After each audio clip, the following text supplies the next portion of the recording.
Morning বন্ধুরা, কেমন আছো তোমরা? ভালো আছো নিশ্চয়ই। আমিও খুব ভালো আছি। ঘুরতে এলে কে আবার ভালো থাকে না, তাই না বলো? আর আজকে হচ্ছে আমাদের আন্দামানে ডে 2। তো আজকে আমি রেডি হয়ে গেছি, আর রেডি হয়ে স্নান করেছি। এখন একটু রেডি হতে বাকি আছে। আগে খাওয়া দাওয়া করে আসবো, তারপর এসে রেডি হয়ে তারপর বেরোবো। তো চলো খাওয়া দাওয়াটা করে আসি তাহলে। বাবা বেরিয়ে পড়েছে, এবার আমি চলে এসেছি। আজকে নিরামিষ খাওয়া দাওয়া, আজকে শিবরাত্রি বলে আমরা নিরামিষ খেয়েছি। আর হোটেলে এসে আবার একটু সাজুগুজু করে আবার বেরিয়ে যাচ্ছি। গাড়ি একদম রেডি, বাবাই নিচেতেই ওয়েট করছে। বাবার হয়ে গেছে, খালি চাবিটা লাগাবো তারপর বেরিয়ে যাবো। চলো, আজকে তো কালকে যেখানে রস আইল্যান্ডে যাওয়ার কথা ছিল, আজকে ওখানে যাওয়া হবে না, ওয়েদার খারাপ বলে। তো আজকে কোথায় নিয়ে যাই চলো, বললো এই সিটিতেই কোথায় ঘোরাবে, তো এখানেই থাকবো। চলো, আমরা যে হোটেলটায় আছি সেই হোটেলের সিঁড়িটা দেখেছো, একদম নিচে পর্যন্ত দেখা যাচ্ছে, রাউন্ড সিঁড়ি, একদম খুব সুন্দর লাগছে, তাই না? আমরা তো মোট এখানে ঘুরতে এসেছি 21 জন। তো সবাই রুম থেকে বেরিয়ে হোটেলের নিচে ওয়েট করছি। গাড়ি আগেই দিয়ে দিয়েছে, কিন্তু সবাই আসেনি বলে এখনও গাড়িতে উঠিনি। সবাই একসাথে গাড়িতে উঠে রওনা দিলাম বেড়ানোর উদ্দেশ্যে। গাড়ি চলতে চলতে থেমে গেল, কারণ এখানে আমাদের নামতে হবে। এখানে নেমে 2 মিনিটের হাঁটা পথ, তাই হাঁটছি। আজকে আমাদের যাওয়ার কথা ছিল রস আইল্যান্ড, কিন্তু ওয়েদারটা একটু খারাপ বলে আজকে ডিসিশান চেঞ্জ করে নিয়েছে। আজকে আমরা সেলুলার জেলের যে কালকে দেখেছিলাম লাইট শোটা, সাউন্ড শোটা, আজকে যে ভিতরটা দেখাবে বলে, তো আজকে এই জন্য এখানে যাচ্ছি। আর গাড়ি করে নামিয়ে দিয়েছে, তো একটুখানি হেঁটে যেতে হবে, পায়ে হেঁটে, তো হেঁটে যাচ্ছি তার জন্য। আমরা সেলুলার জেলের একদম সামনে এসে উপস্থিত হয়েছি। আর দেখো দূর থেকে এই সেলুলার জেলটা কীরকম লাগছে। আর চলো, এর মধ্যে কত ইতিহাস রয়েছে সেটা জানার জন্যই আজকে আমরা উপস্থিত হয়েছি সেলুলার জেলে। সামনে একটা মিউজিয়াম করা আছে, আর জেলটা কীরকম ছিল সেটার একটা মডেল করা রয়েছে। তো এইখানে মিউজিয়ামে আমরা এই মডেলটা খুব সুন্দর করে দেখে নিলাম। আর আমরা তো এখানে সব কিছু জানি না, তাই আমরা একটা গাইড নিয়েছি। তো চলো গাইডের মুখেই শুনে নেবো এখানে কীভাবে কী হয়েছিল। फर्स्ट जहाँ से एंटर करें वहाँ पे लेफ्ट एंड राइट 2 म्यूजियम है, 2 photo gallery. First one exhibition gallery, जिसके अंदर सेलुलर जेल का मॉडल एंड शॉर्ट इंफॉर्मेशन उसके अंदर दिया होगा। नेक्स्ट वन फ्रीडम फाइटर्स के फोटो गैलरी। तो इस सेलुलर जेल के अंदर जो भी फ्रीडम फाइटर्स सजा काट चुके थे उन लोगों के सारे फोटोग्राफ्स लगाए गए। उनको कौन से केसेस में लाया गया था, कौन से ईयर में लाया गया था, उसके हिसाब से रखा हुआ है सारे फोटोग्राफ। मैक्सिमम 80% पीपल जो है बंगाल के लोग थे। फर्स्ट बंगाल, सेकंड पंजाब के लोग।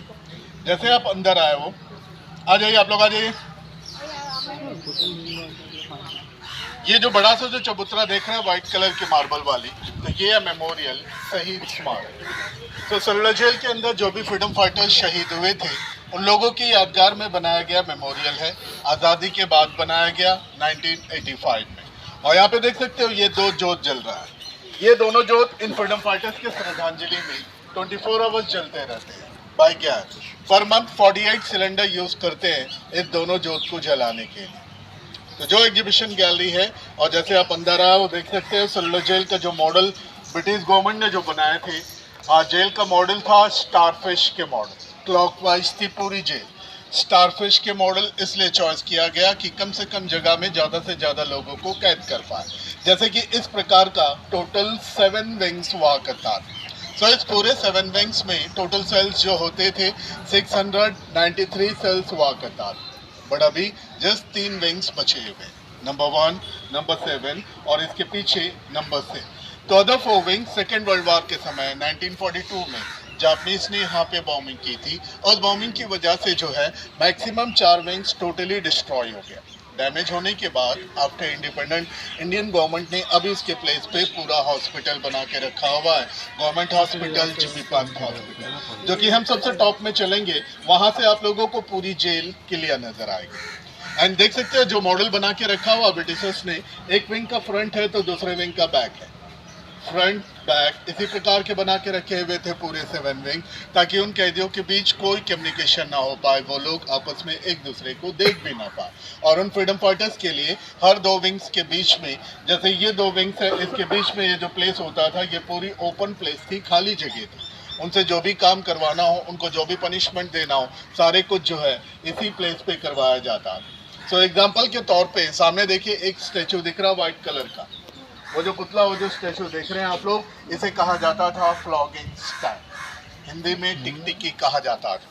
सो इस पनिशमेंट को देने से पहले एक तो कैदी को टोटली निक कर देते, सारे कपड़े उतार दिया जाता था, उसके बाद पैर हाथ दोनों लॉक ताकि कैदी बिल्कुल हिल ना पाए। एंड इस पनिशमेंट का यूज जैसे मॉडल में भी देख सकते हैं, आपसे दिखाया हुआ है, ओनली बैक पोर्शन पे मारा जाता था और एक जगह पे तब तक मारा जाता था जब तक कि उस जगह से ब्लड नहीं निकलता था। जो मारने वाला होता था वो भी इंडियन ही होता था। सो एक इंडियन दूसरे इंडियन को पनिश करते थे इस जेल में। ब्रिटिशर्स, डेविड बैरी जिसका नाम था, वो था इस जेल का जेलर। वो जस्ट ऑर्डर करता था एंड जितने भी पनिशमेंट देना हो, जितने भी काम करवाना हो, सभी लोग इंडियंस ही होते थे। तो सेलुलर जेल को बनाने के लिए ब्रिटिशर्स का जो प्लान था 3 साल के अंदर पूरा जेल कंप्लीट करने का। तो जब बनाना स्टार्ट किया था 1893 में, बनाते बनाते उनको पूरे 13 ईयर्स 13 साल लग गए। 1906 में पूरा जेल बनकर कंप्लीट हुआ। और जेल बनाने के लिए जो भी मटेरियल्स उस समय यूज़ किया गया था, ये सारे कुछ बर्मा और थाईलैंड से लाया गया था। और जहाँ से भी आपने एंटर करे हो, जो म्यूजियम आपने देखा, देखिए ये बिल्डिंग उसी समय की बनी हुई है। Britishers first floor office room and ground floor store room की तरह यूज़ किया जाता था। तो हम लोग अभी स्टार्ट करेंगे जेल का पहला point, first point, hanging place, फांसीगर। ये देखते हुए हम लोग आगे बढ़ेंगे। उसके बाद होगा वर्कशेड, कैसे काम करवाते थे, कैसे उन्हें पनिश किया जाता था। कुछ मॉडल, कुछ स्टेचूज उस वर्कशेड में रखा हुआ है। Condemn cell, jail, Veer Savarkar ji का सेल। उसके बाद होगा सबसे टॉप पॉइंट वॉच टावर, जहाँ से पूरी जेल आप लोगों को क्लियरली नजर आएगी। तो चलते हैं हम हैंगिंग प्लेस फांसीगर से स्टार्ट करते हैं। आइए। पूरी जेल में जो 693 जो सेल होते थे, सारे सेल सेम थे, एक जैसे थे। बट अभी आप यहाँ पे जो हैंगिंग प्लेस, जो फांसीगर देखोगे, देखने के बाद जैसे ही बाहर निकलोगे, इस विंग के लास्ट कॉर्नर ग्राउंड फ्लोर पे 4 सेल अलग से बना के रखा हुआ है, जिस सेल को कंडेम सेल, तिरस्कृत कोठरी कहा जाता है। सो सेल का यूज फांसी देने से 2 या 3 दिन पहले कैदियों को दूसरे सेल से निकालकर इस सेल में रखा जाता है। जिस दिन उनको फांसी देना होता है, गवर्नर जनरल का जैसे ही ऑर्डर हो जाता है, सवेरे सवेरे कैदियों को सेल से बाहर निकालकर, सामने ये 2 स्टेप्स नजर आ रहा है, ये व्हाइट कलर का, ये अंतिम धार्मिक क्रिया का स्थान है, प्लेस फॉर लास्ट रिचुअल। हम उसके बगल से ही जाएंगे देखते हैं। सो कैदी को वहाँ से यहाँ पे लाते थे, यहाँ पे उन्हें नहलाना, स्नान वगैरह करवाना, उसके बाद लास्ट प्रे यहीं पे करवाते थे। और जो भी धर्म का, जो भी रिलीजन का होता था, उसके हिसाब से वो पूजा पाठ करता था। पूजा पाठ करने के बाद जो है उन्हें यहाँ पे फांसी दिया जाता था। तो ये जो फांसीगर अभी आप देखोगे, एक साथ 3 लोगों को जो है फांसी दे सकते थे। 3 रोप आपको नजर आएगा, लेफ्ट से नीचे एक लीवर को जैसे ही पुल करते थे, नीचे का तीनों प्लेटफॉर्म एक साथ ओपन हो जाता था। उसके बाद बॉडी फांसी होकर सीधे नीचे लटक जाता था। उसके नीचे एक 8 फीट का डेप्थ एक रूम बना के रखा हुआ है। तो बॉडी नीचे हैंग होने के बाद, सॉरी, इसके नाटक नहीं करते, तो बॉडी नीचे फांसी होने के बाद रस्सियां खोल देते थे डेड बॉडी को। उस तरफ देखेंगे बाउंड्री वॉल पे आप लोगों को एक डोर नजर आएगा। तो डेड बॉडी को उस डोर से बाहर ले जाकर सीधे समुद्र में फेंक दिया जाता था। That's all. कोई क्रिमेशन, कोई क्रियाक्रम कुछ नहीं करते थे, डायरेक्ट थ्रो एंड सी। और उस समय हैंग करते वक्त, फांसी देते वक्त ये पूरा ओपन रहता था। जितने भी कैदी होते थे सभी लोगों को नीचे ग्राउंड पे लेके आते थे एंड सबके सामने उनको हैंग किया जाता था, सबको दिखाते। तो अभी आप लोगों को यहाँ पे फांसी कर देखना है। देखते वक्त ध्यान दीजिएगा, यहाँ से देखोगे आप, नीचे भी देख सकते हो। वापस हम इसे क्रॉस करके ये अंतिम धार्मिक क्रिया का स्थान ये देखते हुए इस वर्कशेड के अंदर एंटर करेंगे। चलिए देख कर आइए आराम से, 2-2 करके। तो जैसे मैंने बताया था आप लोगों को, उन फ्रीडम फाइटर्स के लिए हर 2 विंग्स के बीच में एक वर्कशेड बनाया गया था। कैसे काम करवाते थे, कैसे उन्हें पनिश किया जाता था, कुछ मॉडल, कुछ स्टेचूज आपको इस वर्कशेड में दिखाया गया। ये जो ऑयल मिल देख रहे हैं, जिसे कि कोलू कहा जाता था गाने, ये ऑयल मिल उसी समय की है, रियल वन है, जो उस समय उन कैदियों ने यूज किया था। तो उन लोगों को जेल के अंदर कोकोनट एंड मस्टर्ड दोनों का तेल निकालना पड़ता था। और डेली टास्क के हिसाब से एक दिन में एक कैदी को 30 पाउंड्स पर कोकोनट ऑयल, 10 पाउंड्स पर मस्टर्ड ऑयल, करीब करीब 14 से 15 किलो तेल निकालना पड़ता था, जो कि किसी भी कैदी के लिए इम्पॉसिबल था। अगर वो नहीं निकाल पाते थे, उनको फिर से पनिश किया जाता था। जो पनिशमेंट मैंने आपको बाहर बताया, सेम पनिशमेंट आप लोगों को यहाँ पे भी दिखाया गया। ये जो ऑयल मिल आप देख रहे हैं, ये रियल वन उसी समय की है जो उस समय उन कैदियों ने यूज किया था। मॉडल में दिखाया गया कि कैसे वो लोग तेल निकालते थे। जैसे खड़े आप लोग वैसे ही खड़े रहेगा प्लीज। यहाँ मॉडल में आप लोगों को दिखाया गया कि कैसे वो लोग तेल निकालते थे। पहले तो यहाँ पे नारियल को तोड़ा जाता था, तोड़ने के बाद ऐसे जो भी कोपरा, जो भी नारियल निकलता है उसे इसके अंदर डालते थे और इसे लेके उनको पूरा दिन भर घूमना पड़ता था। कोल्हू का बैल जिसे कहा जाता था। जो काम जानवरों से करवाते थे वही काम यहाँ पे इंसानों को करना पड़ता था। और देखिए इस नारियल से उनका दो काम होता था, एक तो वो तेल निकालते थे, दूसरा इसे तोड़ते वक्त इसे जो भी छिलके निकलता है इस छिलके को पानी के अंदर 2 या 3 दिन तक डुबो के रखते थे। पानी के अंदर 2 या 3 दिन तक डुबो के रखते थे। 2 या 3 दिन के बाद बाहर निकालकर यहाँ पे कूटा जाता था। कूटने के बाद देखिए इससे क्वायर निकलता है, रेसे निकलता है। इस क्वायर को इस रोप मेकिंग मशीन में घुमाते हुए उन लोगों को रोप भी बनाना पड़ता है, नारियल का रोप। आपने जो भी हैंगिंग प्लेस जो फांसी कर देख कर आए, जिसमें जो रोप लटका हुआ है, ये न्यू वन नायलॉन का रोप है। और उस समय जो रोप का यूज किया जाता था खुद का बनाया हुआ क्वायर का रोप होता है। वैसे ही जब आप लास्ट में देखा होगा, सर आप लोग थोड़ा पीछे यहाँ खाली करें और जाइए दादा, चलिए थोड़ा और जाइए, यहाँ तक नजर आना है। ऐसे ही आपने जो लास्ट में देखा होगा, ये जो फ्लॉगिंग पनिशमेंट मैंने आप लोगों को बताया था, एक इंडियन दूसरे इंडियन को पनिश करते थे, ऐसा 2 स्टैचू द्वारा यहाँ पे दिखाया गया, देख सकते हो। इस सेलुलर जेल में फ्रीडम फाइटर्स के अलावा अदर जो क्रिमिनल होते थे, डाकू होते थे, उन लोगों को भी यहाँ पे लाया करते थे। तो ये क्रिमिनल, ये डाकू का पनिशमेंट कंप्लीट होने के बाद जिनका रिलेशनशिप ब्रिटिश के साथ अच्छा रहता है, उन्हीं लोगों को इस जेल में जॉब देकर उन्हीं लोगों को रखा जाता था। और वो सारे लोग जो है फ्रीडम फाइटर्स के ऊपर टॉर्चर करते हैं।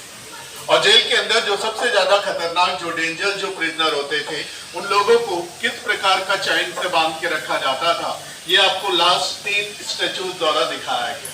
वो तीनों अलग अलग किस्म के पनिशमेंट होते थे, chain fetter, bar fetter and cross bar fetter. और जब भी उनको कोई भी पनिशमेंट दिया जाता था तब उनको देखिए वो ड्रेस पहनाते थे, पनिशमेंट ड्रेस, जो जूट का बना हुआ बोरे का। वहां पे मॉडल आप लोगों को दिखाया गया है। जूट का बोरे का इसलिए पहनाते थे, ये पहनने के बाद पूरे शरीर में छाले पड़ जाते थे, टोटली स्किन उखड़ जाती थी, क्रैशेस हो जाती थी पूरी बॉडी। जो देख लिया सो के, जो नहीं देखे हैं वो देख के बाहर आ जाए, जो देख चुके हैं वो मेरे साथ बाहर निकलेंगे। গাইডের মুখে তো সবই শুনলাম, এবার চলো জেলের ভিতরগুলো ঢুকে দেখার পালা।